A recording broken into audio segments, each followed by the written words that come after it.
1811. En el implacable desierto del norte de México, un convoy interminable se adentró en la inmensidad de la nada, buscando una ruta de escape que jamás llegaría a materializarse.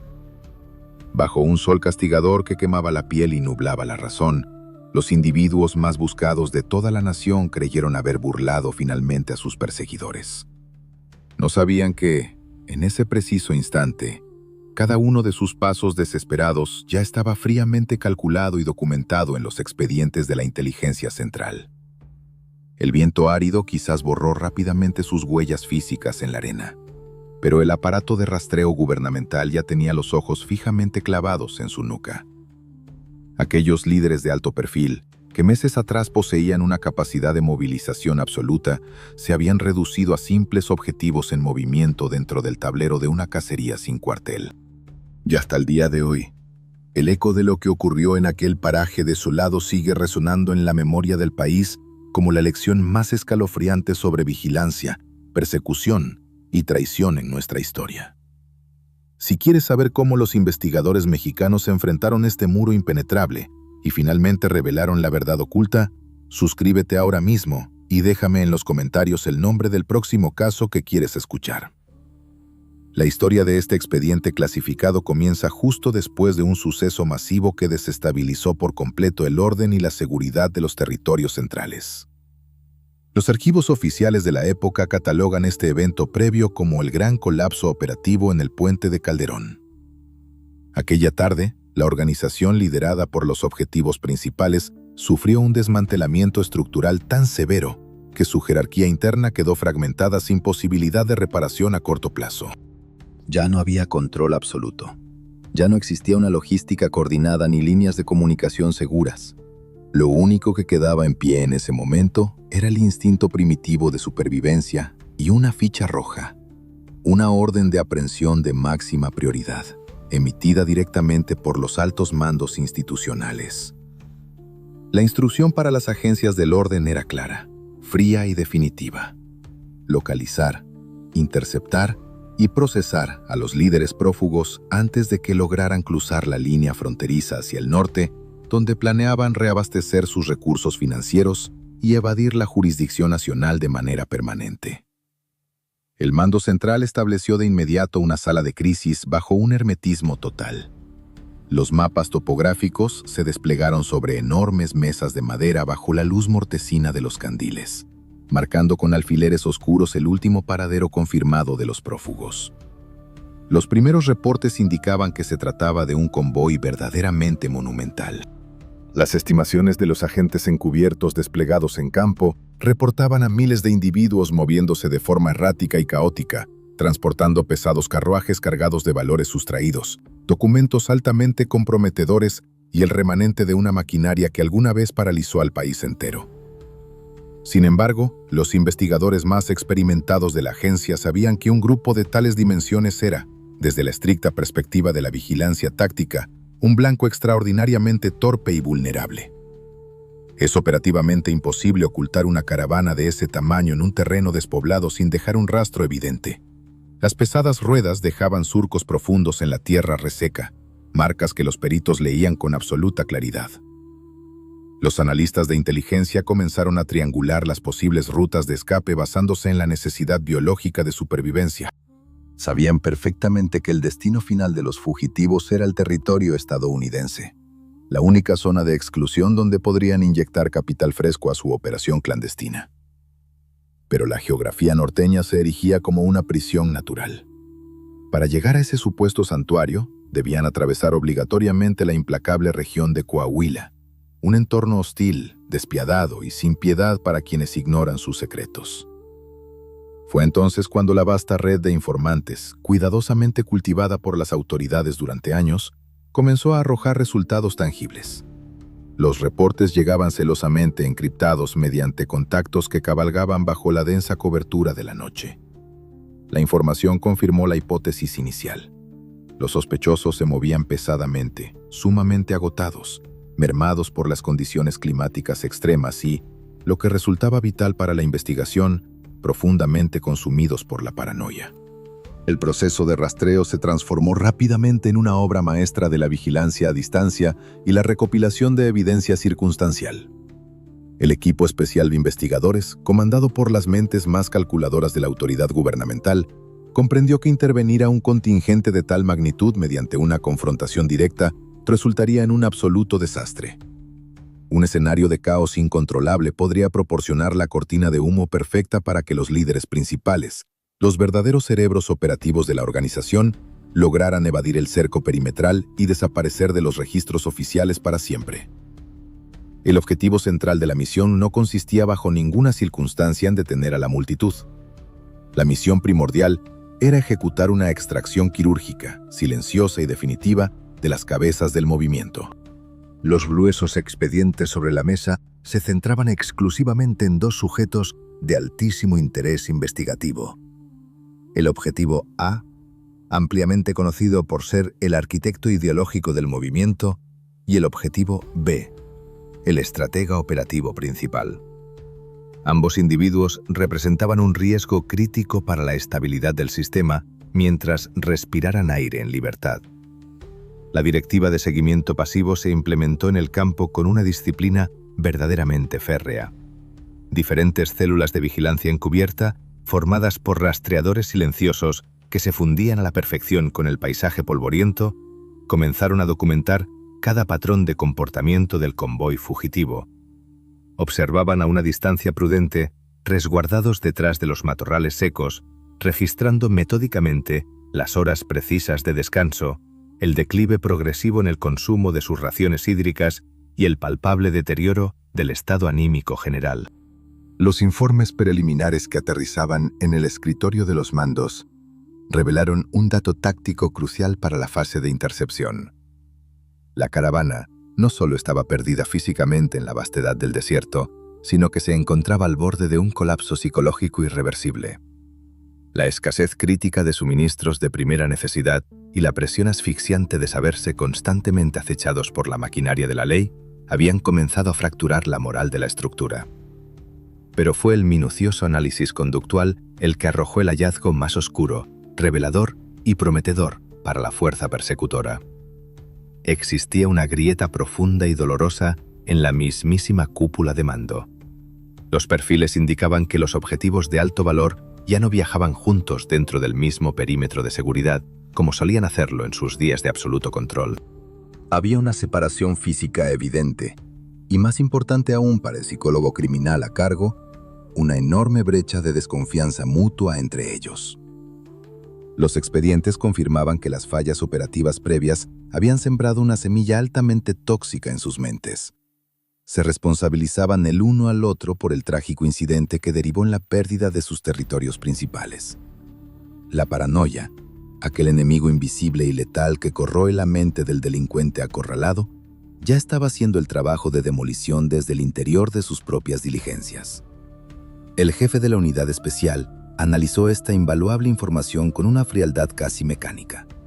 Comprendió al instante que, si bien un individuo acorralado puede reaccionar de forma explosiva e impredecible, una cúpula de fugitivos que desconfía hasta de su propia sombra es simplemente un sistema frágil a punto de implosionar. El escenario perfecto para la captura estaba tomando forma frente a sus ojos, pero el reloj seguía corriendo implacable. Si los prófugos lograban encontrar un punto de reabastecimiento sustancial antes de ser interceptados, el expediente corría el grave riesgo de entrar en un punto muerto.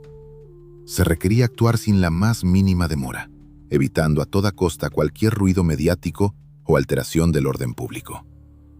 La orden final que cerró esta primera fase fue rotunda: suspender toda idea de choque frontal.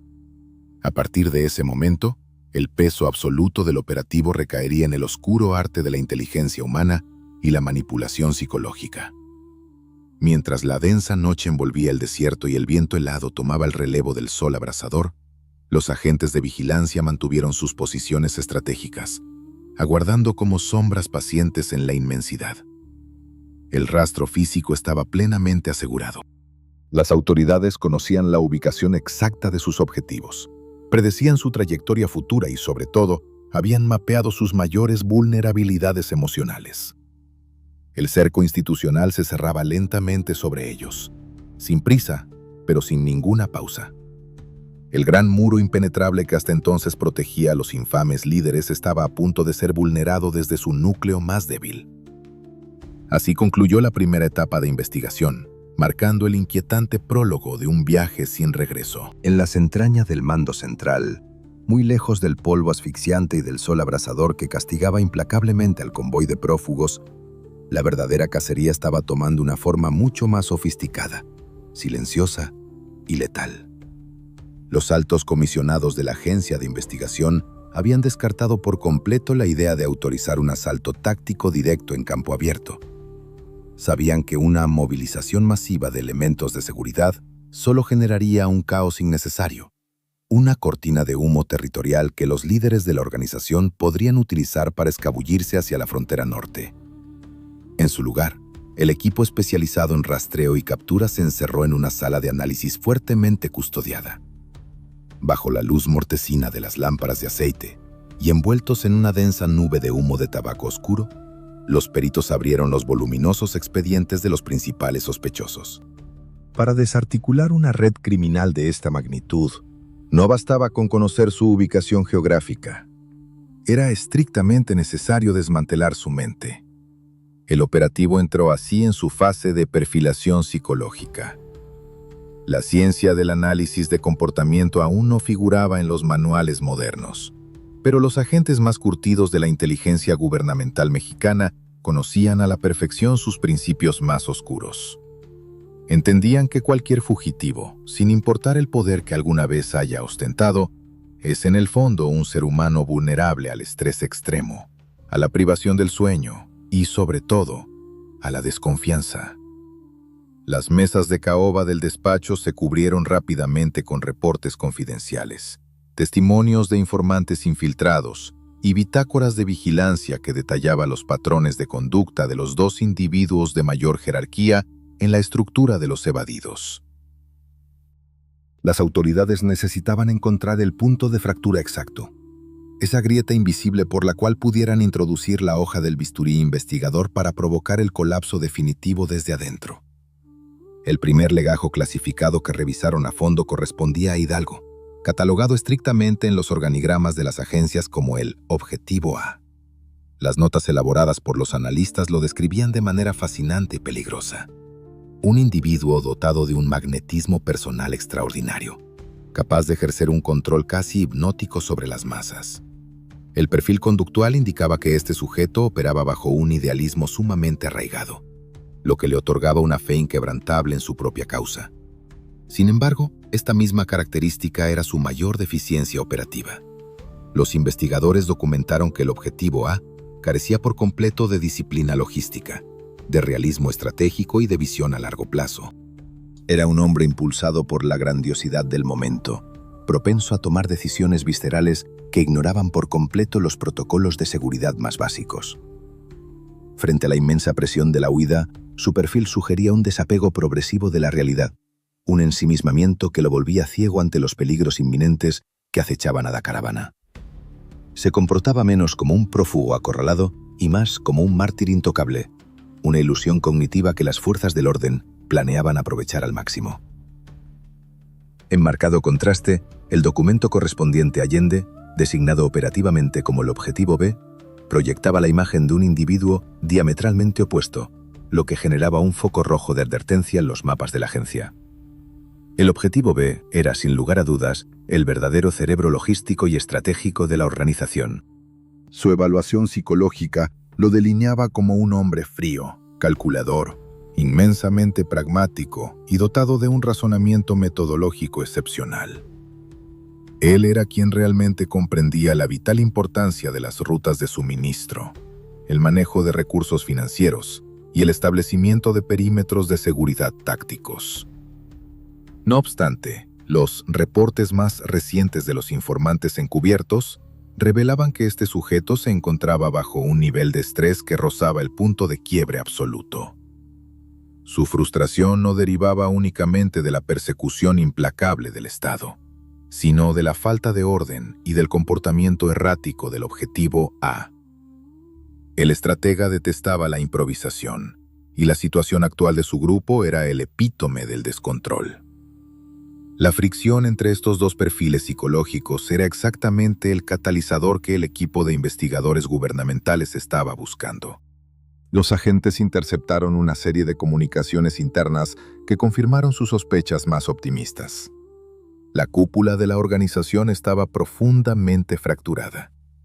Los reportes de inteligencia detallaban que tras el masivo fracaso operativo ocurrido semanas atrás en el centro del país, la relación entre ambos líderes se había deteriorado hasta convertirse en una hostilidad abierta, aunque silenciosa.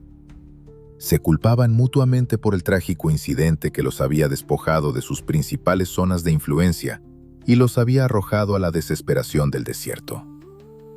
El resentimiento era tan tóxico que los informantes confirmaron un hecho insólito y altamente valioso para la investigación.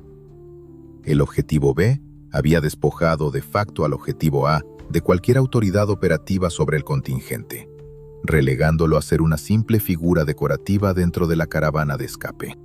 Ni siquiera compartían el mismo carruaje. Viajaban físicamente separados, rodeados por sus propios círculos de lealtad, sumidos en un abismo de suspicacia y recelo.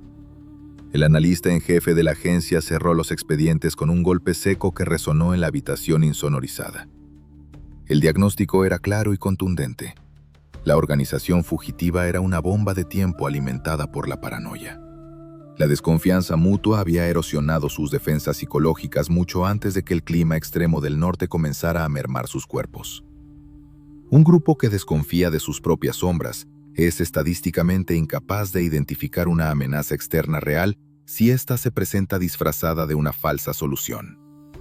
Los prófugos estaban tan concentrados en vigilarse el uno al otro, temiendo una traición interna entre las dos facciones, que habían descuidado por completo el anillo de contrainteligencia. Habían dejado la puerta de su estructura vulnerable a cualquier influencia externa que supiera jugar adecuadamente con su desesperación y su anhelo de supervivencia.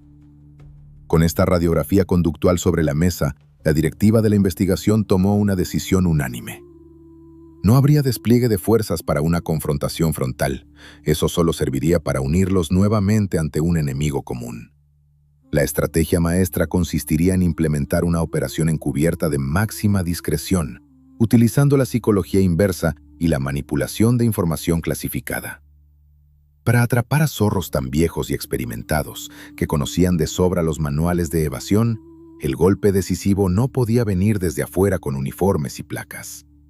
El golpe maestro tenía que ser administrado desde las entrañas mismas de su círculo de confianza.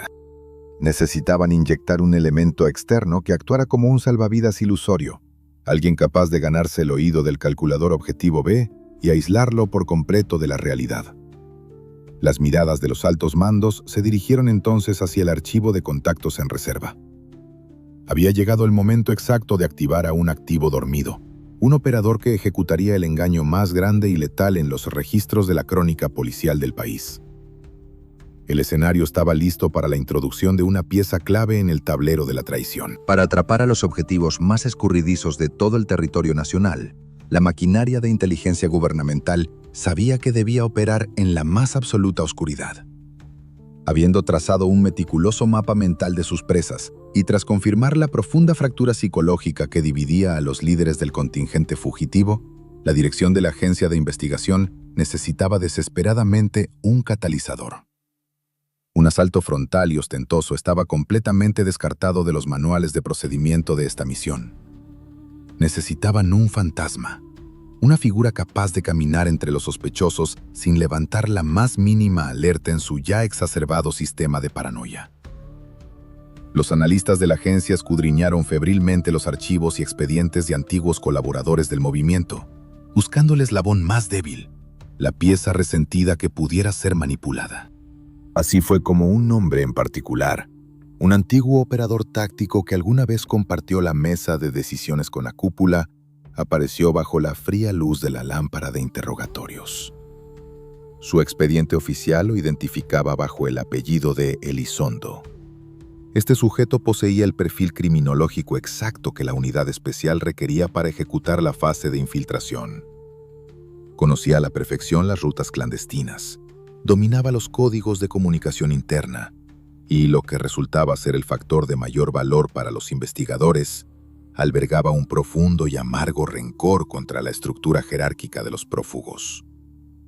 Los informes de inteligencia señalaban que Elizondo había sido marginado de manera humillante durante las operaciones previas, relegado a posiciones sin importancia por los mismos individuos que ahora huían desesperados por el desierto. El reclutamiento de este sujeto se convirtió en una auténtica obra maestra de la psicología táctica. Los agentes especiales, verdaderos expertos en quebrar voluntades sin necesidad de alzar la voz, lo contactaron en la más estricta clandestinidad, lejos de cualquier mirada indiscreta. El acercamiento no empleó tácticas de intimidación vulgares. En su lugar, apelaron directamente a su instinto de supervivencia y a su ego severamente herido. En una reunión envuelta en las densas sombras de la madrugada, los negociadores del gobierno le presentaron un panorama frío, innegable y estadísticamente devastador. El movimiento estaba en pleno colapso sistémico y la agencia central iba a procesar a todos y cada uno de los involucrados, sin excepciones. Sin embargo, sobre la mesa de madera cruda, le ofrecieron una salida calculada. Un acuerdo confidencial de inmunidad total y una posición de autoridad dentro del nuevo esquema de orden público. Todo a cambio de una sola cosa: su absoluta lealtad en la ejecución de un engaño monumental. Elizondo, evaluando fríamente la balanza de riesgos, asimiló la propuesta. En ese preciso instante, firmó su pacto con el aparato investigador y dejó de ser un simple exiliado del grupo para convertirse en el arma más letal del Estado. Se transformó en un agente doble, un infiltrado cuya única y exclusiva misión era sembrar la semilla de la destrucción desde las entrañas del enemigo. Convertido oficialmente en un activo encubierto, la Dirección Central de Inteligencia puso en marcha la siguiente etapa del protocolo: una sofisticada campaña de desinformación y guerra psicológica. Elizondo fue instruido metódicamente por sus controladores. Sabían que el agente no podía simplemente cabalgar hacia el campamento del objetivo B, el calculador y metódico estratega de la caravana, y ofrecerle un rescate milagroso. El objetivo B era un individuo sumamente analítico, un hombre que filtraba cada dato con extremo escepticismo y que castigaba severamente cualquier inconsistencia. Por lo tanto, el agente doble comenzó a tejer una intrincada red de mentiras indetectables, diseñadas milímetro a milímetro en los laboratorios de falsificación de la agencia. Utilizando canales de mensajería subterráneos que los prófugos aún consideraban seguros e impenetrables, Elizondo comenzó a emitir sus primeros reportes encriptados. Las misivas fueron redactadas utilizando la jerga operativa exacta que solo los iniciados de alto nivel conocían. Estos documentos detallaban el desarrollo de un supuesto refugio de máxima seguridad, establecido en las áridas planicies del norte. Para dotar de un blindaje absoluto a su coartada, el Departamento de Análisis Documental de las autoridades le proporcionó a Elizondo bitácoras falsificadas de una calidad impecable. Estos reportes de logística indicaban, con un nivel de detalle abrumador, que el agente doble había logrado acumular en completo secreto gigantescas reservas de agua fresca, animales de carga descansados y armería intacta, manteniendo asegurada una ruta directa y despejada hacia la línea fronteriza. El cebo estaba diseñado quirúrgicamente, a la medida exacta de las agudas necesidades psicológicas del objetivo B. Elizondo no cometió el error de venderle una fantasía de salvación mágica e irrealizable. Le vendió pura logística, le vendió números concretos, le vendió el orden táctico y el control operativo que el estratega tanto ansiaba recuperar tras semanas de caótica huida. Le hizo creer, mediante reportes cuidadosamente manipulados, que a pesar del desastre estructural anterior, todavía existía una poderosa fracción leal operando en las sombras del norte, completamente lista para recibir a la cúpula de mando y escoltarla hacia una zona libre de la jurisdicción nacional. El proceso de inoculación mental requirió una paciencia escalofriante por parte de los investigadores encubiertos que monitoreaban las reacciones a distancia. Comprendían que la trampa debía cerrarse primero en la mente de los líderes antes de materializarse en el terreno físico. Mientras tanto, en las implacables y áridas llanuras de arena, el gigantesco convoy fugitivo se desmoronaba irremediablemente, consumido por la sed, el desgaste físico extremo y el pánico constante a ser interceptados por la justicia. La paranoia, que antes les servía de escudo, ahora los devoraba vivos. Cuando los emisarios de confianza de Elizondo lograron finalmente alcanzar la caravana y entregar los documentos falsificados, el impacto psicológico fue demoledor e inmediato. El objetivo B, que en circunstancias normales habría sometido a los mensajeros a un escrutinio brutal, examinó los reportes logísticos con los ojos ciegos de un hombre que se ahoga en mar abierto y repentinamente descubre una embarcación sólida acercándose en medio de la tormenta. La inmensa presión de saber que los implacables sabuesos del gobierno respiraban sobre su nuca terminó por nublar su juicio analítico, otrora infalible. Los reportes de la vigilancia perimetral, enviados de urgencia a la sala de crisis del gobierno, confirmaron que el anzuelo había sido devorado por completo. Las escuchas a distancia y el seguimiento de huellas revelaron un cambio drástico en la dinámica de la huida. El objetivo B, absolutamente convencido de que una estructura logística intacta lo esperaba en un punto de extracción coordinado por Elizondo, emitió la orden definitiva de modificar el rumbo de toda la caravana. Aquellos miles de individuos, con sus ropas rasgadas y sus reservas vitales en números rojos, comenzaron a marchar en una línea directa y obediente hacia las coordenadas dictadas secretamente por la inteligencia central, creyendo ciegamente que cada paso los acercaba a la libertad absoluta. La operación de desinformación se consolidó como un éxito rotundo, un triunfo absoluto del engaño sobre la fuerza. Elizondo, operando bajo la atenta y fría mirada de sus controladores gubernamentales, había logrado en cuestión de días lo que un regimiento entero habría tardado meses en intentar: hacer que las presas más cautelosas, desconfiadas y peligrosas de la nación se dirigieran por voluntad propia, en completo silencio y sin ofrecer la más mínima resistencia táctica, hacia una trampa geográfica diseñada específicamente para su captura.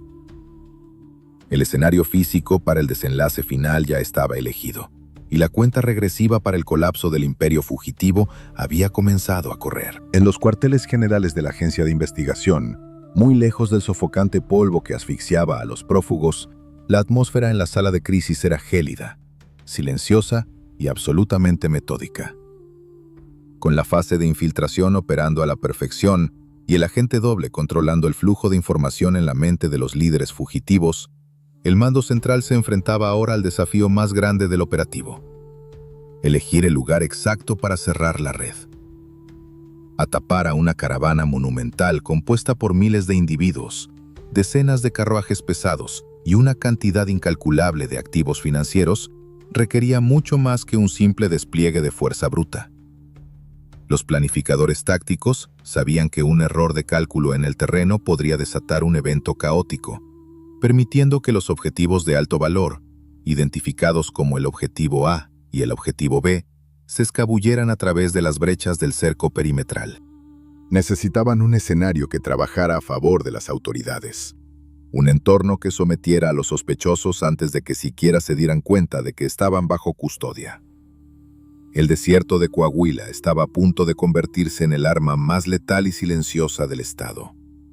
Los peritos en topografía y logística desplegaron enormes pergaminos cartográficos sobre las mesas de análisis, iluminados apenas por la luz parpadeante de las lámparas de aceite. El arte de la captura a gran escala, explicaban los expertos de la agencia, no reside en perseguir al objetivo hasta el cansancio, sino en saber exactamente dónde tendrá que detenerse por pura y absoluta necesidad biológica. Un convoy de esas dimensiones, que se arrastraba pesadamente bajo un sol inclemente y temperaturas que superaban cualquier umbral de confort humano, funcionaba como una inmensa maquinaria biológica que consumía recursos a un ritmo insostenible. Los analistas comenzaron a realizar cálculos matemáticos sumamente precisos sobre el índice de deshidratación severa. Sabían con exactitud cuántos litros de agua necesitaba la caravana por cada kilómetro recorrido, y cruzando esta información con los inventarios de suministros que el infiltrado había reportado, llegaron a una conclusión clínica e irrefutable. Los prófugos tenían los días, y casi las horas, contados. La geografía del norte de México es un juez implacable que no admite apelaciones ni atiende a jerarquías. La vasta y abrasadora llanura obligaba a cualquier ser vivo a someterse a sus escasos puntos de abastecimiento.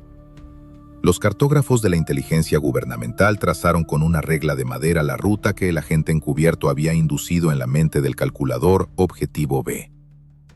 Al proyectar la trayectoria sobre el mapa, fueron tachando uno por uno los acuíferos secos, los pozos contaminados y las fuentes de agua insuficientes para sostener a una multitud tan grande. Las opciones de supervivencia de la caravana se reducían dramáticamente con cada centímetro que el compás avanzaba sobre el papel.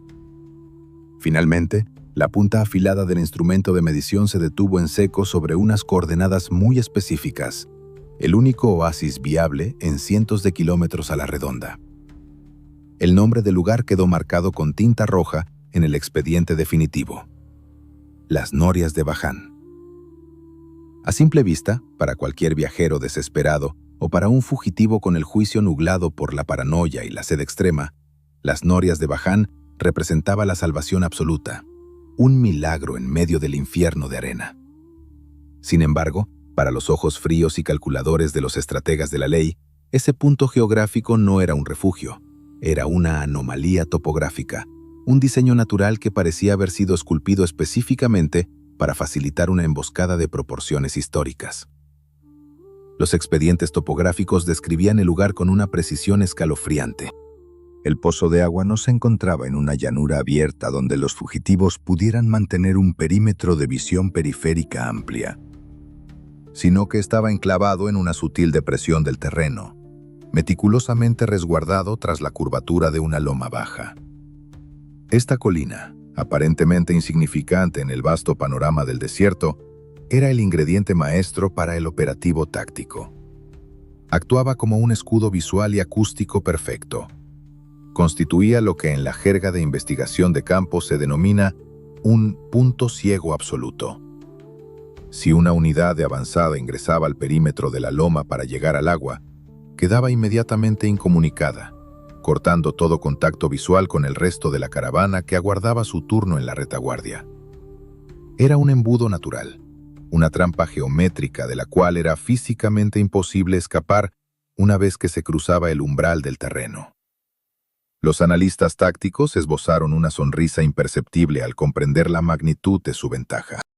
La naturaleza misma les estaba proporcionando la infraestructura de confinamiento que necesitaban para ejecutar una neutralización silenciosa y sistemática. La genialidad del plan de contención se basaba en la física del movimiento. Debido a lo angosto de los senderos desérticos que conducían hacia el pozo, la masiva caravana no podría llegar en una formación ancha y unificada. Estarían obligados a estirarse, a formar una línea increíblemente delgada y vulnerable que se extendería por varios kilómetros a lo largo de la ruta. Los investigadores visualizaron el escenario con claridad cristalina. Los carruajes tendrían que ingresar al perímetro de las Norias de Baján uno por uno, en fracciones sumamente manejables. Esto le otorgaba a las fuerzas del orden una ventaja operativa incalculable: la capacidad de aplicar la estrategia de divide y vencerás en su máxima expresión. Las autoridades podrían recibir al primer carruaje detrás de la loma, procesar a sus ocupantes en total silencio, despojarlos de sus pertenencias y neutralizarlos por completo antes de que el segundo carruaje siquiera asomara en el horizonte. Era el arte oscuro de desaparecer a un contingente entero, pieza por pieza, operando en la penumbra de un punto ciego. Pero el factor geográfico no operaba solo. Estaba íntimamente entrelazado con la vulnerabilidad psicológica de los objetivos. El equipo de perfiladores conductuales de la agencia advirtió que el impacto mental de llegar al agua sería devastador para los protocolos de seguridad de los prófugos. El Objetivo B, que durante meses había mantenido un anillo de seguridad estricto y un nivel de suspicacia casi patológico, bajaría la guardia en el segundo exacto en que sus sentidos captaran la proximidad de la humedad. La sed extrema destruye la disciplina táctica de cualquier estructura organizada. Cuando la desesperación física de miles de individuos se encontrara con la falsa promesa de alivio y seguridad que la agente doble había sembrado en sus mentes, la paranoia de la cúpula se transformaría instantáneamente en una sumisión voluntaria. Caminarían directamente hacia el abismo, entregándose a las autoridades no por la fuerza de las armas, sino por la irresistible necesidad de sobrevivir un día más.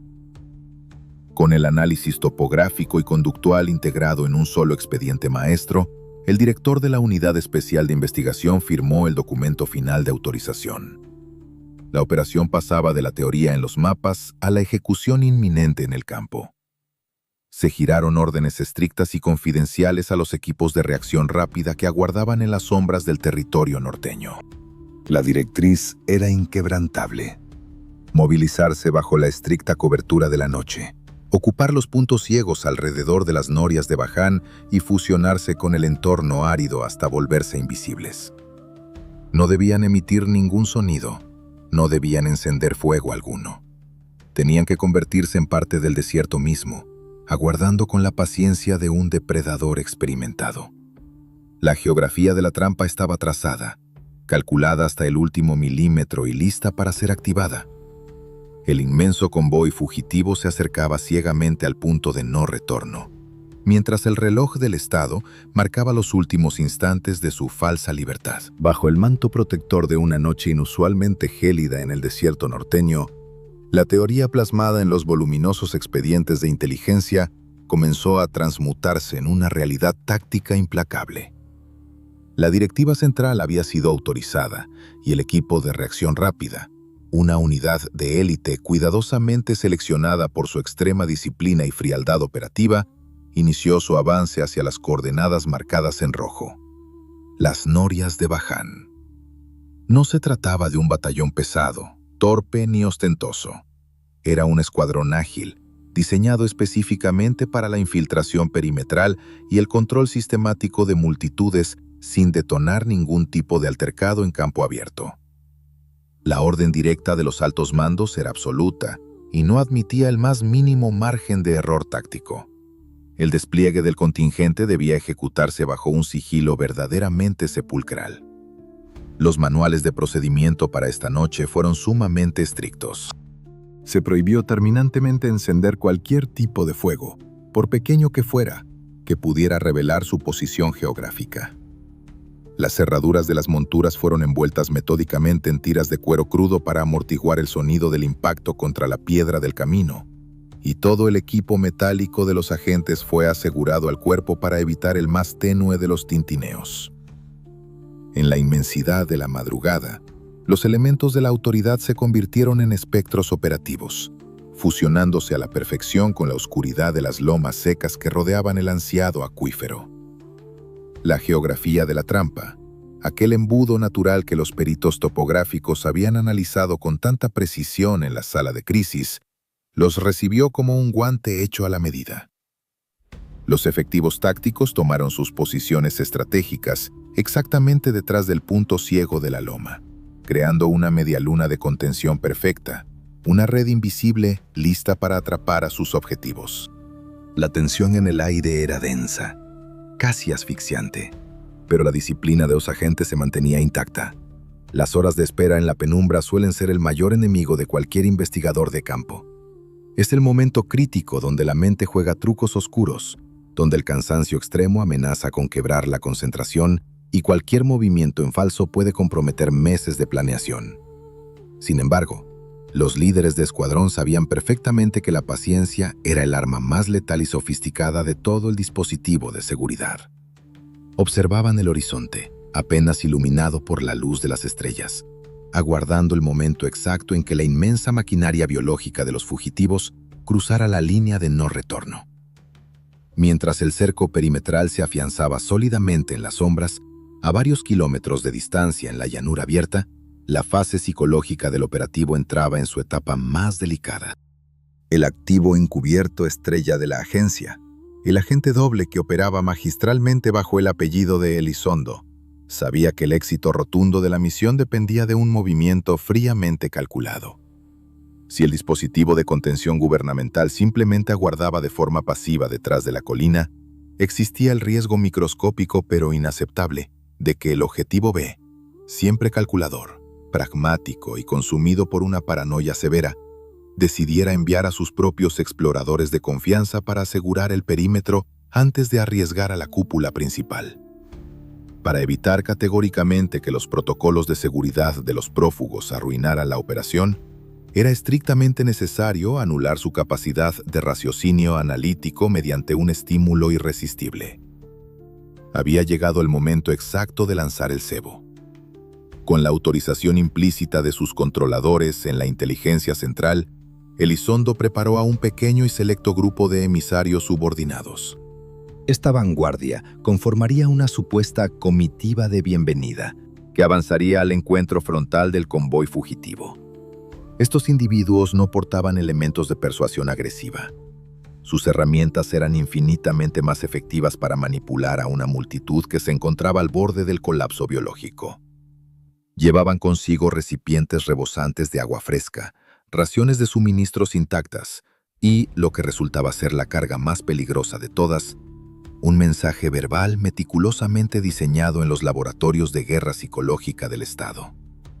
El guión ensayado que debían recitar establecía que las instalaciones de las norias de Baján estaban completamente aseguradas, que el perímetro se hallaba bajo el control total de fuerzas leales al movimiento y que la cúpula de mando podía, finalmente, relajar sus extenuantes medidas de seguridad para proceder a una extracción tranquila, abastecida y ordenada. El cebo no era únicamente un recurso físico, era una inyección directa y letal de falsa esperanza aplicada al sistema nervioso de una organización criminal agónica. Cuando las primeras luces del alba comenzaron a teñir el desierto de un tono cobrizo y revelador, la vanguardia enviada por el agente encubierto interceptó visualmente al monumental convoy de los prófugos. Los informes posteriores, redactados por los analistas de la agencia, describieron este encuentro como un experimento conductual de precisión quirúrgica.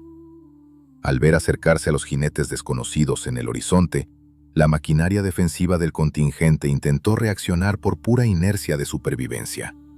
Se escucharon gritos de alerta general, se intentaron formar barreras de contención improvisadas y una agitación caótica recorrió la inmensa fila de carruajes. Pero entonces, a una distancia prudente, los emisarios detuvieron su marcha, levantaron las manos en señal de total sumisión y mostraron claramente el cargamento de agua fresca a la luz de la mañana. El efecto psicológico sobre la multitud fue devastador, inmediato y definitivo. La sed extrema, la fatiga acumulada durante semanas de huida implacable y la desesperación absoluta destrozaron en cuestión de segundos cualquier filtro de cautela que los líderes hubieran intentado mantener en pie. Los perfiles criminológicos trazados por los expertos del gobierno en la sala de crisis demostraron ser escalofriantemente certeros. Al observar los suministros vitales y escuchar el detallado reporte de que la zona estaba completamente libre de amenazas institucionales, el grueso muro de paranoia que había mantenido con vida a los fugitivos simplemente colapsó sobre su propio peso. Los agentes encubiertos que observaban la escena desde la distancia documentaron cómo la tensión corporal de los líderes se desvanecía de forma dramática. Los individuos de alto rango, antes alertas y desconfiados hasta de su propia sombra, abandonaron de inmediato sus posturas defensivas. El objetivo A, sumergido profundamente en su propio ensimismamiento y desconectado de la realidad táctica, interpretó la llegada de los emisarios como una validación absoluta de su misión, un triunfo personal. Por su parte, el objetivo B, el estratega frío que en condiciones normales habría sometido a los mensajeros a un intenso y riguroso escrutinio para validar su identidad, bajó la guardia por completo. Fue traicionado y cegado por su propia e imperiosa necesidad de recuperar el control logístico de la caravana. El engaño había funcionado con una eficacia clínica que superaba incluso las proyecciones más optimistas de la autoridad central.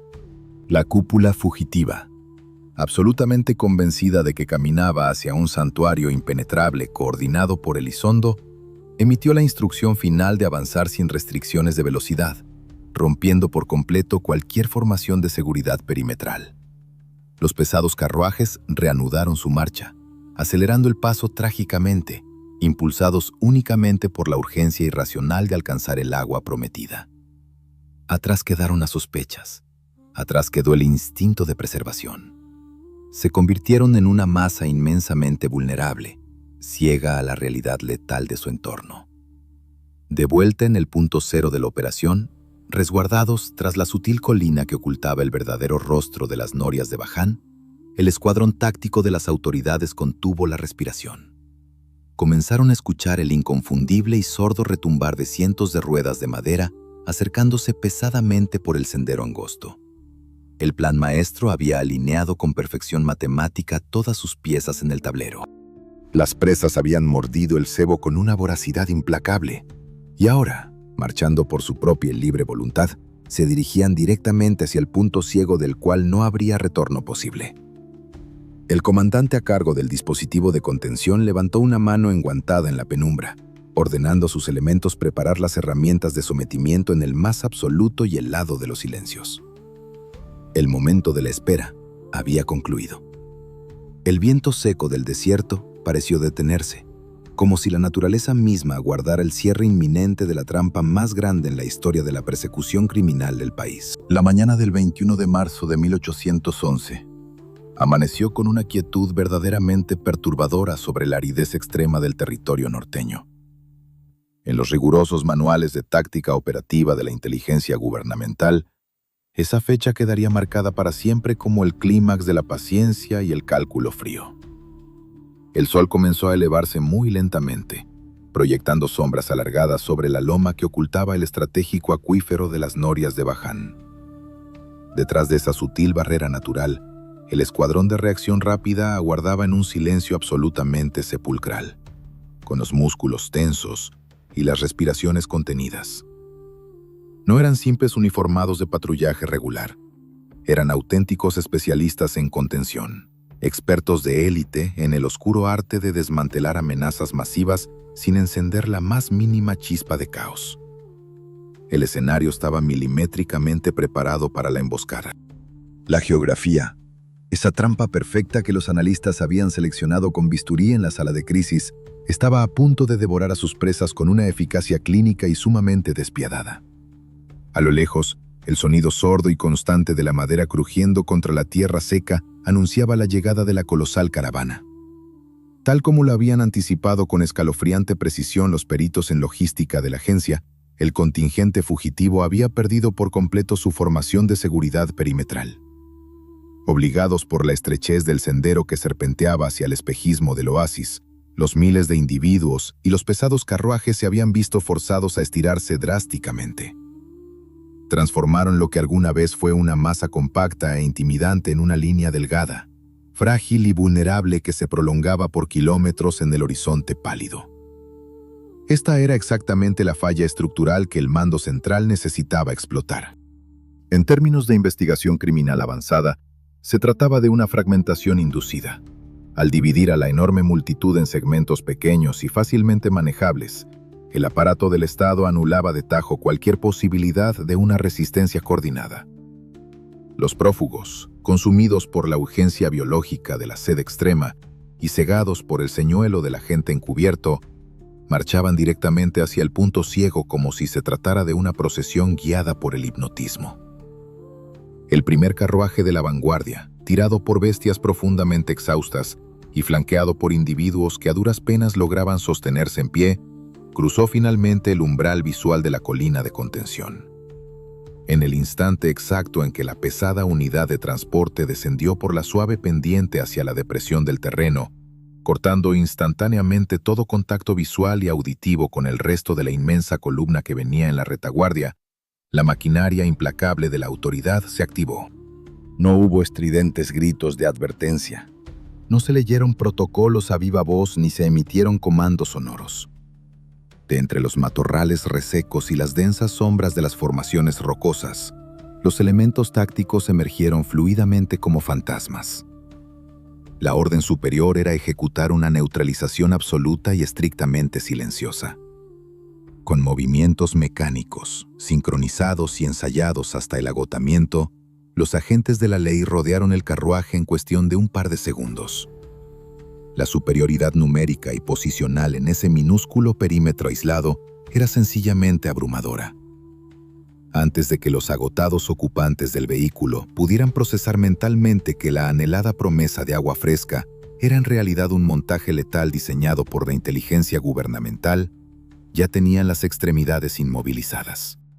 Los especialistas aplicaron técnicas de sujeción física impecables. Amordazaron con extrema rapidez a los sujetos para ahogar en sus gargantas cualquier intento de emitir una señal de alarma, y los despojaron de cualquier herramienta de defensa con una eficiencia que helaba la sangre. Los caballos fueron sujetados firmemente por las riendas para evitar relinchos delatadores de pánico, y el vehículo entero fue desviado de inmediato hacia una hondonada oculta. Todo el proceso de intercepción duró apenas un suspiro de viento. El resultado operativo de esta primera maniobra de abordaje fue espeluznantemente limpio. El carruaje simplemente se evaporó de la faz del desierto sin dejar ningún rastro perceptible. Los analistas tácticos que monitoreaban la operación a distancia sabían perfectamente que el éxito continuo de esta fase de captura dependía íntegramente de mantener intacto el hermetismo acústico. Si un solo sonido agudo de forcejeo lograba traspasar la barrera natural de la loma, la severa paranoia de la caravana se reactivaría como un relámpago, desencadenando una reacción en cadena incontrolable. Pero la disciplina del escuadrón gubernamental demostró ser inquebrantable y de acero. Mantenían en todo momento una frialdad puramente procedimental, operando bajo la estricta premisa de que no estaban lidiando con seres humanos asustados, sino simplemente asegurando y procesando evidencia viva en la inmensa escena de un crimen de proporciones nacionales. Apenas unos minutos después del primer abordaje, el segundo segmento de la caravana se acercó al mismo letal punto ciego. Los ocupantes de este nuevo carruaje miraban fijamente hacia adelante con los ojos desorbitados por la deshidratación severa, esperando ver a sus predecesores aliviándose en el ansiado pozo de abastecimiento. En su lugar, encontraron un sendero de tierra aparentemente despejado y sereno, bañado por la luz clara de la mañana norteña. Sin albergar la más mínima y remota sospecha de peligro, empujaron a sus bestias de carga para descender por la pendiente, cruzando voluntariamente la misma línea invisible de no retorno. La secuencia táctica de neutralización se repitió con una exactitud escalofriante y metódica. Los oficiales emergieron nuevamente de las sombras envolventes, aplicaron los mismos candados articulares de contención, silenciaron de golpe las bocas resecas antes de que pudieran articular una sola sílaba de terror y aseguraron el perímetro por completo. Una vez más, no se registró la más leve alteración del orden público, ni se encendió alarma alguna. Este ciclo operativo, frío y constante, se convirtió rápidamente en una implacable línea de ensamblaje a la inversa. Durante largas y tensas horas, la topografía estratégica de las norias de Baján funcionó a la perfección como una inmensa trituradora silenciosa que tragaba, pieza por pieza, a la estructura jerárquica más grande que las fuerzas del orden hubieran enfrentado jamás. Las autoridades estaban ejecutando con maestría el procedimiento de control de multitudes más sofisticado y perturbador jamás documentado en los archivos policiales de la época.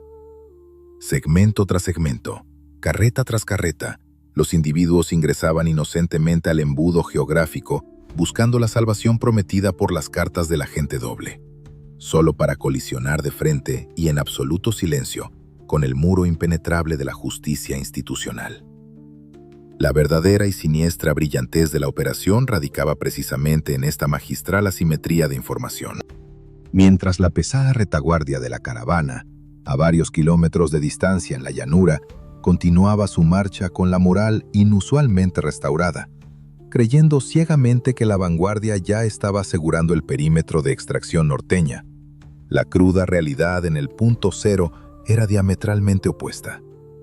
Los encargados de la custodia agrupaban a los prisioneros procesados en zonas de contención preestablecidas, obligándolos a permanecer postrados en el suelo árido, inmovilizados, bajo la mirada escrutadora de los celadores.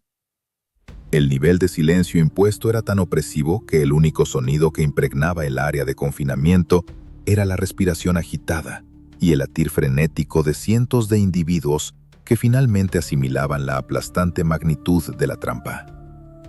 La minuciosa fase de extracción quirúrgica avanzaba a un ritmo estadísticamente perfecto. Los altos mandos al mando del operativo, apostados cuidadosamente en posiciones elevadas y ocultas entre las rocas, marcaban pacientemente en sus gruesas bitácoras el flujo continuo de capturas exitosas. Sin embargo, la atención principal y la máxima prioridad de la Unidad Especial de Investigación no estaba centrada en la detención masiva de la multitud de seguidores rasos, ni en el aseguramiento de los carruajes cargados de archivos comprometedores. Todo este inmenso despliegue táctico, todo el severo desgaste mental de los agentes encubiertos, las interminables semanas de rastreo implacable en el desierto y el complejo juego de manipulación psicológica, tenían un único objetivo fundamental que aún faltaba por materializarse. En la insonorizada sala de crisis del mando central, los expedientes más pesados y confidenciales de toda la investigación seguían abiertos sobre la mesa de caoba. Los estrategas de la ley sabían con total claridad que el operativo encubierto no podría, bajo ninguna circunstancia, ser clasificado como un triunfo definitivo hasta que los dos objetivos de mayor valor estratégico cruzaran esa engañosa línea de sombra de la colina. El objetivo A y el objetivo B, las verdaderas mentes maestras detrás de la organización desmantelada, seguían en movimiento, aproximándose inexorablemente hacia el pozo. El escuadrón táctico en el terreno apretó el cerco perimetral, afiló sus sentidos al máximo nivel de alerta y se preparó en silencio para el momento más crítico de toda la cacería. La red invisible estaba tendida por completo, aguardando con una paciencia letal el inminente arribo de las presas principales. El sol del norte alcanzó su implacable cenit, proyectando una luz dura y castigadora sobre la inmensidad del paisaje árido. Para el escuadrón táctico de la inteligencia gubernamental, apostado y perfectamente mimetizado tras la elevación rocosa de las norias de Baján, el agotamiento físico y las altas temperaturas representaban factores estrictamente secundarios. Su nivel de concentración se encontraba al límite absoluto de la capacidad humana. La oscura línea de ensamblaje de detenciones silenciosas había funcionado durante horas con una precisión verdaderamente monstruosa, procesando a la multitud de fugitivos extenuados sin levantar la más mínima sospecha en la retaguardia de la caravana. Sin embargo, los mandos superiores en la sala de crisis remota y los líderes de escuadrón en el terreno compartían una misma tensión gélida que les helaba la sangre. La fase crítica de la operación no se daría por concluida de manera oficial hasta que las verdaderas mentes maestras de la estructura criminal fueran aseguradas. Los analistas de comportamiento sabían que el momento de la verdad se aproximaba a cada instante. A través de los binoculares de largo alcance y entre la densa cortina de polvo suspendida en el horizonte, los vigías reportaron la confirmación visual más esperada. El transporte personal del objetivo B, el estratega principal de la cúpula, se acercaba irremediablemente hacia el perímetro de exclusión táctica. El carruaje avanzaba pesadamente, escoltado de cerca por el círculo más íntimo y letal del líder. Para los curtidos investigadores gubernamentales, observar esta aproximación era presenciar en tiempo real el triunfo absoluto del engaño psicológico sobre la inteligencia operativa. El objetivo B, un individuo cuyos voluminosos expedientes lo describían como un paranoico funcional. Alguien que en condiciones normales jamás habría comprometido su posición sin enviar múltiples unidades de reconocimiento previo, había sido completamente cegado por la desesperación logística y por la meticulosa campaña de desinformación del agente encubierto. El vehículo cruzó la sutil línea de sombra proyectada por la loma y comenzó su descenso hacia el embudo natural, adentrándose por voluntad propia en el punto ciego diseñado específicamente para su aniquilación táctica. Fue en ese preciso instante, al cortar de tajo todo contacto visual y acústico con la llanura exterior, cuando la majestuosa ilusión de seguridad construida por la inteligencia del Estado se desmoronó de manera irreversible. Lo que el calculador estratega encontró en aquella hondonada no fue el anhelado campamento de abastecimiento prometido, ni las tropas listas para escoltarlo hacia la línea fronteriza. En su lugar, se topó de frente con la fría y aterradora mirada del escuadrón de captura. Un muro humano impenetrable conformado por agentes de la ley fuertemente pertrechados y listos para ejecutar la neutralización inminente. El choque cognitivo en el cerebro del fugitivo fue francamente indescriptible. En esa mínima fracción de segundo, el objetivo B asimiló la monumental y letal traición de la que había sido víctima. Comprendió con pavor que cada carta y cada esperanza sembrada formaba parte de una telaraña gubernamental tejida exclusivamente para su captura final. Su perfil psicológico, altamente reactivo ante cualquier forma de acorralamiento, lo impulsó a rechazar rotundamente la sumisión pasiva. El instinto primitivo de supervivencia detonó un acto de resistencia desesperada y absolutamente fútil. Intentó maniobrar rápidamente, ordenando a su guardia quebrar el cerco táctico, pero la superioridad estratégica de la autoridad investigadora era ineludible y sofocante. Las herramientas de sometimiento fueron desplegadas con una velocidad clínica y despiadada. Durante esta caótica fracción de tiempo, se produjo el incidente más trágico documentado en los gruesos expedientes del operativo. Dentro del transporte viajaba un civil estrechamente vinculado a su línea de sangre, su propio hijo. Al generarse la violenta fricción de la intercepción y ante un movimiento brusco interpretado como una amenaza directa para los agentes, se desencadenó un desenlace fatal. La crónica de investigación mantiene un tono fríamente neutral respecto al suceso. Un intercambio sumamente rápido, una respuesta táctica contundente del dispositivo de seguridad y el cuerpo del joven quedó inerte sobre la tierra polvorienta, sellando trágicamente el fin de su estirpe.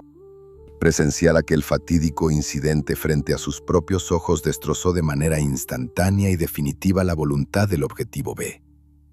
El calculador líder, que había mantenido viva a la inmensa maquinaria durante crueles meses de huida implacable, colapsó psicológicamente sobre el terreno árido. El escuadrón táctico, operando bajo un riguroso entrenamiento que anula cualquier tipo de empatía emocional en el campo, no le concedió ni un solo instante para procesar el desgarrador suceso. Con movimientos secos y milimétricamente ensayados, los agentes ejecutaron la inmovilización física. Las frías ataduras metálicas se ajustaron con un chasquido sordo alrededor de sus muñecas, asegurando al estratega con una firmeza que extinguía toda posibilidad de escape.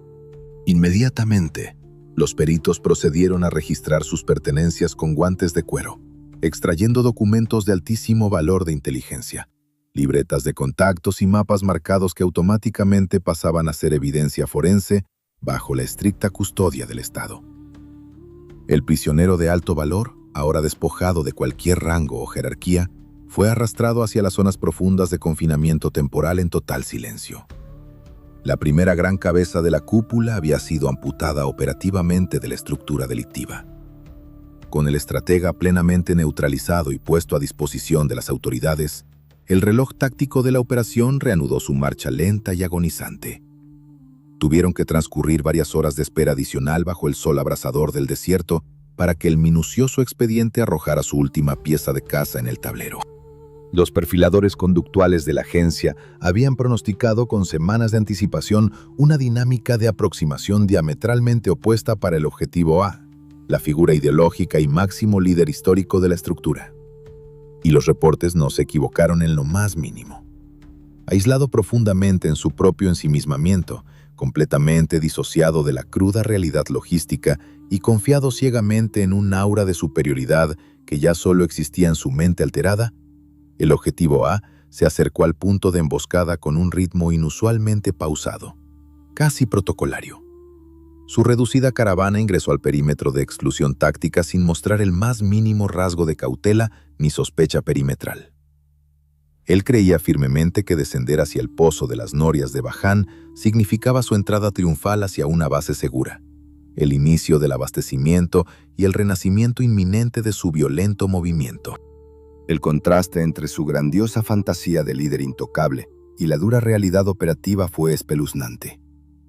Al cruzar el fatídico punto ciego y encontrarse de manera repentina cara a cara con la implacable maquinaria de la ley, que ya había procesado silenciosamente a su estratega principal, el desenlace fue casi anticlimático. No hubo resistencia agresiva, ni forcejeos inútiles, ni despliegues heroicos para las crónicas de sus seguidores. El impacto paralizante de la enorme sorpresa simplemente congeló sus reflejos. El equipo de reacción rápida gubernamental, manteniendo el mismo rigor frío y despiadado, lo rodeó cerrando filas en absoluto silencio. La figura mesiánica que alguna vez tuvo el poder de desestabilizar al país entero y movilizar a miles de almas, fue reducida en cuestión de minutos a la simple categoría de detenido de máxima seguridad. Lo despojaron de sus pertenencias personales, aseguraron sus extremidades con férreos grilletes y lo confinaron en el aislamiento total, desmantelando de un solo golpe el espejismo de intocabilidad que lo rodeaba durante toda la extenuante huida. Con la captura limpia, metódica, documentada y certificada de estos dos blancos prioritarios, la inmensa red de investigación y contrainteligencia completó su objetivo supremo. La cúpula entera había sido decapitada desde sus raíces sin que un solo grito de alarma lograra rasgar el pesado aire del desierto, marcando un éxito procesal sin precedentes en la historia policial del país. Con la red táctica completamente cerrada y los objetivos de más alto perfil reducidos a simples números de expediente bajo el control absoluto del Estado, la atmósfera en el árido embudo de las norias de Baján cambió drásticamente. La cacería en el desierto había concluido, pero para los investigadores y agentes de inteligencia, el verdadero trabajo de disección criminal apenas comenzaba. No había tiempo para celebraciones ni para relajar la disciplina operativa. El manual de procedimientos dictaba que capturar a las mentes maestras era solo el primer paso. El objetivo fundamental era extraer hasta la última gota de información táctica que albergaban en sus memorias antes de que el inevitable peso del sistema judicial cayera sobre ellos. Inmediatamente después de asegurar el perímetro y catalogar la vasta cantidad de evidencia física incautada en los carruajes, el comandante a cargo ordenó la activación inmediata de los protocolos de traslado de máxima seguridad. Los líderes, alguna vez intocables y rodeados de multitudes, fueron arrojados a la parte trasera de transportes blindados, inmovilizados con pesados grilletes cuyas cadenas resonaban con un tintineo frío y metálico, el único sonido que acompañaría sus días a partir de ese momento. La logística de extracción fue diseñada para quebrar cualquier remanente de esperanza en la mente de los cautivos. El convoy de custodia se movió rápidamente hacia las instalaciones de tránsito en Monclova, un punto de procesamiento temporal donde los detenidos fueron despojados de sus identidades y registrados minuciosamente en las bitácoras del gobierno.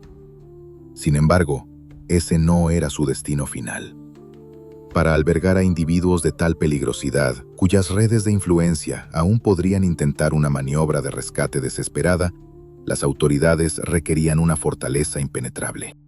Así comenzó el extenuante y sombrío viaje hacia el norte profundo, hacia las frías e implacables prisiones de máxima seguridad en la ciudad de Chihuahua. Durante este trayecto, el aislamiento impuesto a los prisioneros fue absoluto. Se emitió una orden estricta a los celadores: cero contacto visual, cero interacción verbal.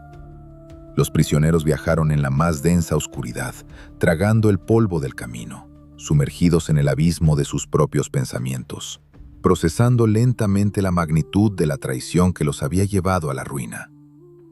Al llegar a las instalaciones de confinamiento en Chihuahua, las pesadas puertas de hierro se cerraron a sus espaldas con un estruendo definitivo, sellando su separación permanente del mundo exterior. Fue entonces cuando los especialistas en extracción de información, los interrogadores más veteranos y fríos de la agencia central, tomaron el control absoluto del caso. Las salas de interrogatorio eran habitaciones lúgubres, desprovistas de cualquier comodidad, iluminadas apenas por la luz parpadeante de las velas que proyectaban sombras alargadas sobre las paredes de piedra húmeda. En estas 4 paredes no se utilizaban métodos vulgares. El arte del interrogatorio avanzado, tal como lo practicaban estos peritos, se basaba en la asfixia psicológica, en la privación del sueño y en la confrontación implacable con la evidencia. Los agentes se sentaban al otro lado de una mesa de madera cruda, abriendo lentamente las pesadas carpetas que contenían las cartas falsificadas, los mapas incautados y los testimonios de los informantes infiltrados, incluyendo los reportes del mismísimo agente doble que había orquestado su caída. El proceso de interrogatorio aplicado al objetivo B el calculador estratega de la organización, fue un ejercicio de desmantelamiento analítico verdaderamente fascinante para los perfiladores. Al ser confrontado con la abrumadora cantidad de pruebas que demostraban cómo había sido manipulado paso a paso, su escudo de arrogancia intelectual se hizo añicos. Los investigadores jugaron magistralmente con su mente, mostrándole cómo su propia paranoia había sido el instrumento de su perdición. Día tras día, noche tras noche, los interrogadores documentaron con minuciosa frialdad cada una de sus declaraciones. Extrajeron nombres, expusieron rutas de financiamiento ocultas, revelaron la ubicación de refugios clandestinos y trazaron el mapa completo de la red de simpatizantes que operaba en las sombras a lo largo del territorio nacional. La pluma del escribano gubernamental no dejaba de rasgar el papel, transformando las confesiones de un hombre derrotado en el veneno legal que terminaría por erradicar a toda su estructura operativa. Por otro lado, el enfrentamiento psicológico con el objetivo A, el líder ideológico del movimiento, presentó un desafío conductual distinto. Los reportes de los interrogadores lo describían como un individuo profundamente disociado de la realidad procesal que enfrentaba. Al principio intentó mantener su postura de superioridad moral, aferrándose a su retórica grandilocuente frente a los fríos agentes del Estado. Sin embargo, la maquinaria de contrainteligencia es experta en erosionar egos. Los investigadores comenzaron a aislarlo, presentándole las confesiones firmadas por sus propios subalternos, demostrándole que el imperio que creía gobernar ya no existía, que sus seguidores lo habían abandonado, o peor aún, lo habían delatado para salvar sus propias vidas. El desgaste emocional fue continuo y calculado. Eventualmente el muro de negación colapsó. Las transcripciones oficiales de sus últimas entrevistas muestran a un hombre que finalmente comprendió que no era un mártir intocable, sino simplemente el acusado principal en un expediente criminal que no tendría marcha atrás. Con los interrogatorios concluidos y las carpetas de investigación rebosantes de confesiones y pruebas irrefutables, el caso fue turnado a un tribunal especial establecido por las más altas esferas del gobierno. El proceso legal no fue diseñado para buscar atenuantes. Fue una auditoría procesal estricta, una demostración implacable del poder del Estado. En una sala fuertemente custodiada y a puerta cerrada, los magistrados revisaron cada folio, cada declaración y cada pieza de evidencia recolectada desde el inicio de la cacería en el desierto. La Fiscalía presentó un caso absolutamente hermético, demostrando sin lugar a la más mínima duda razonable el nivel de amenaza que estos individuos representaban para el orden público y la estabilidad de la nación. La cadena de custodia de las pruebas era impecable, y las propias palabras de los acusados sellaban su destino sin margen para la apelación. El veredicto fue emitido con la misma frialdad burocrática con la que se había planeado la emboscada. Para crímenes de esta magnitud, que implicaban la desestabilización sistémica y la movilización de masas al margen de la ley, el código de la época no contemplaba la rehabilitación. La sentencia dictaminada por el Tribunal Especial estipulaba la aplicación de la medida máxima, una resolución drástica y definitiva. Los documentos judiciales lo expresaban con un lenguaje sobrio y letal. Los objetivos debían enfrentar la consecuencia suprema y ser retirados permanentemente del tejido social, garantizando que su influencia jamás volviera a perturbar la paz del territorio. El último acto de este oscuro expediente se llevó a cabo en la gélida soledad del patio de la prisión. Bajo un estricto protocolo de seguridad y frente a los representantes de la ley, los líderes de la estructura fugitiva encontraron el final absoluto de su viaje. La maquinaria institucional ejecutó la sentencia con precisión quirúrgica, clausurando para siempre sus voces y convirtiendo sus identidades en simples archivos históricos. No hubo grandes discursos finales que el viento pudiera llevarse. Solo la cruda y silenciosa realidad de la justicia aplicada en su forma más severa.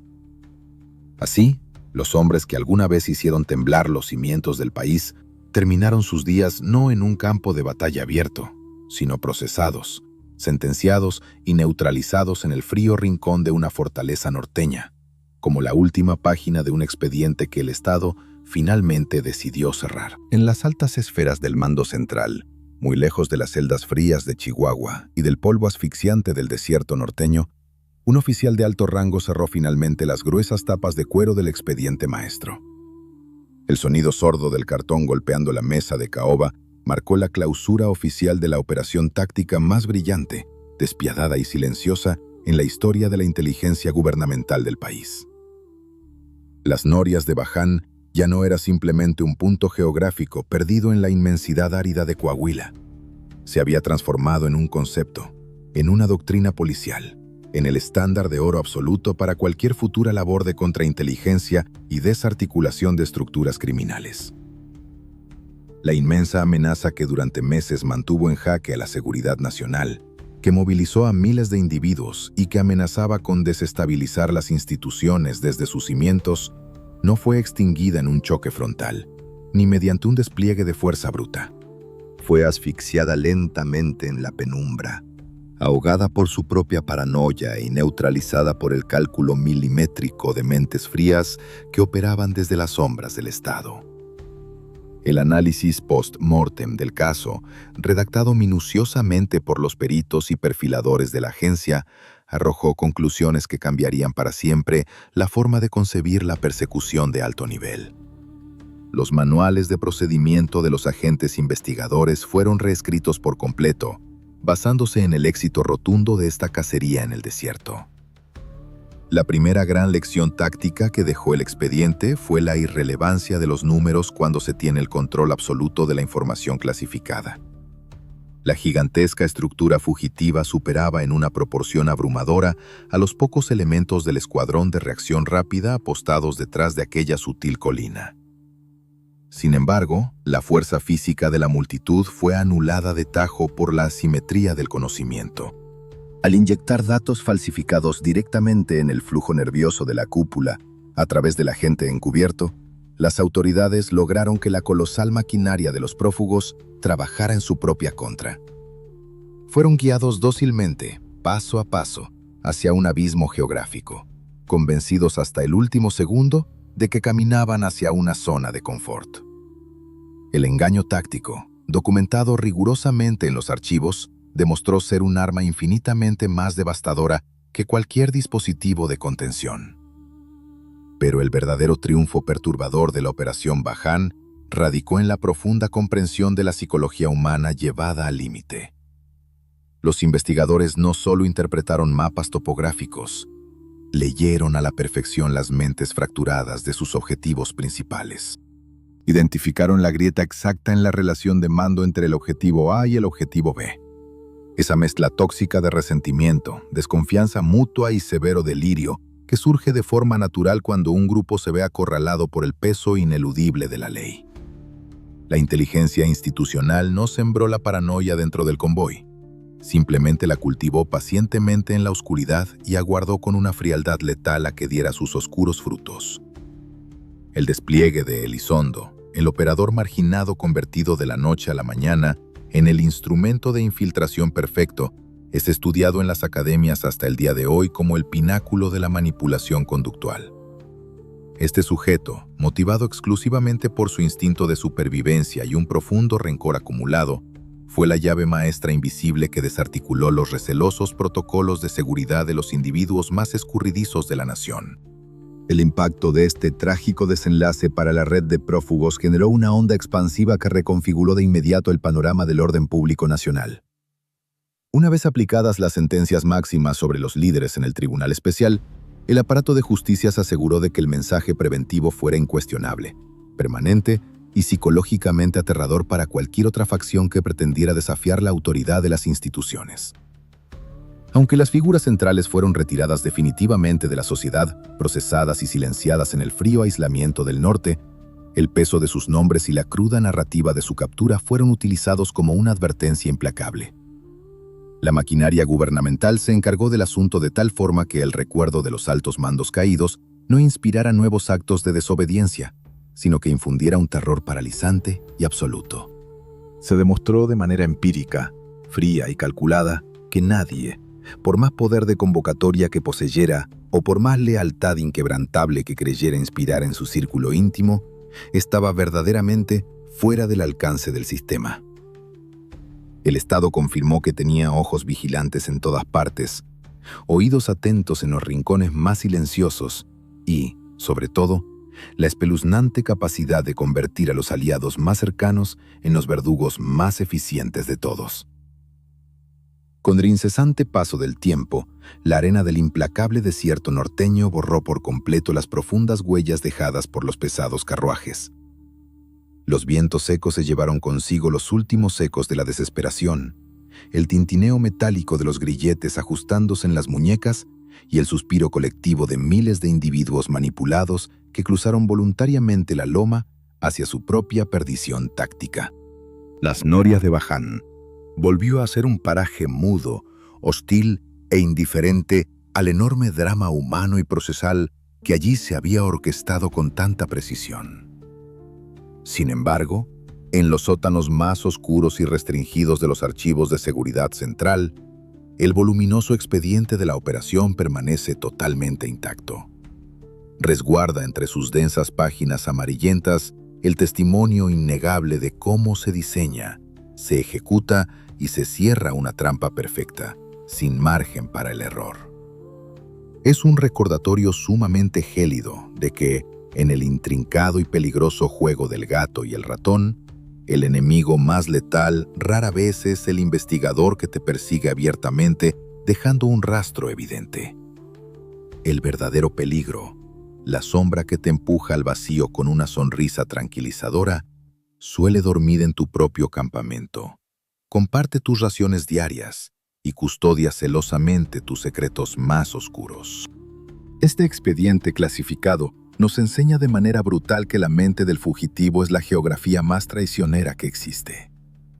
Cuando la paranoia se apodera por completo de la razón investigativa y la extenuación física destruye cualquier rastro de juicio analítico, las barreras defensivas implosionan desde su núcleo, dejando la bóveda abierta de par en par para que los arquitectos del engaño institucional realicen la sustracción definitiva.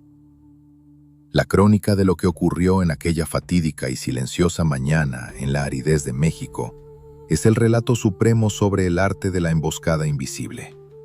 Una operación de limpieza donde la genialidad táctica y la manipulación psicológica se fusionaron para lograr la erradicación total de una crisis sin la necesidad de emitir un solo sonido estridente en el terreno.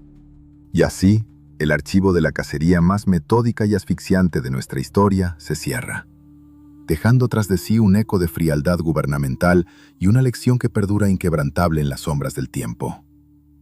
A veces, la traición más despiadada y definitiva siempre llega disfrazada de salvación, entregada en bandeja de plata por aquellos en quienes decidiste depositar tu última gota de confianza. Si quieres saber cómo los investigadores mexicanos enfrentaron este muro impenetrable y finalmente revelaron la verdad oculta, suscríbete ahora mismo y déjame en los comentarios el nombre del próximo caso que quieres escuchar. Las sombras de la crónica negra mexicana aún resguardan demasiados expedientes clasificados, y la próxima investigación ya te está esperando en la oscuridad.